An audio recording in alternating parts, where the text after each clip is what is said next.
میں دیکھ رہا ہوں ایک تبدیلی دیکھ رہا ہوں۔ نمبر ایک، جتنی ہیومن رائٹس آرگنائزیشنز ہیں آج وہ ہندوستان کو بے نقاب کر رہی ہیں۔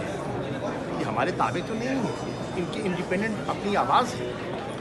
آج جتنا انٹرنیشنل میڈیا ہے وہ آج ان کی رپورٹس کا مطالعہ کیجئے نا، آپ ایگزامن کیجئے، تو ایک فضا ہندوستان کے موقف کے خلاف بن چکی ہے، انٹرنیشنل میڈیا میں بن چکی ہے، سول سوسائٹی میں بن چکی ہے، ہیومن رائٹس کے جو ایکٹیوسٹ اس میں بن چکی ہے۔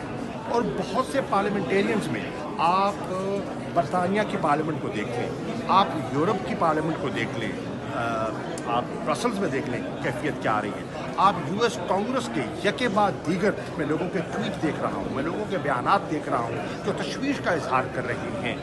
آج بہت سی پارلیمنٹس اور پارلیمنٹیرینز اس پر بول رہے ہیں، اور وقت کے ساتھ ساتھ لوگ بولیں گے۔ آج OIC کے ممبرس کا بھی اجلاس تھا، میں ان سے بھی مخاطب ہوا، میں نے ان سے بھی گزارشات کی کہ آپ یہ جو OIC بنی تھی یہ امہ کے جذبات کو ریفلیکٹ کرتی ہے، اور پاکستان نے ہمیشہ امہ کا ساتھ دیا ہے، چاہے فلسطین کا مسئلہ ہو، چاہے کوئی امہ کے کازز ہو، ہم نے ساتھ دیا ہے۔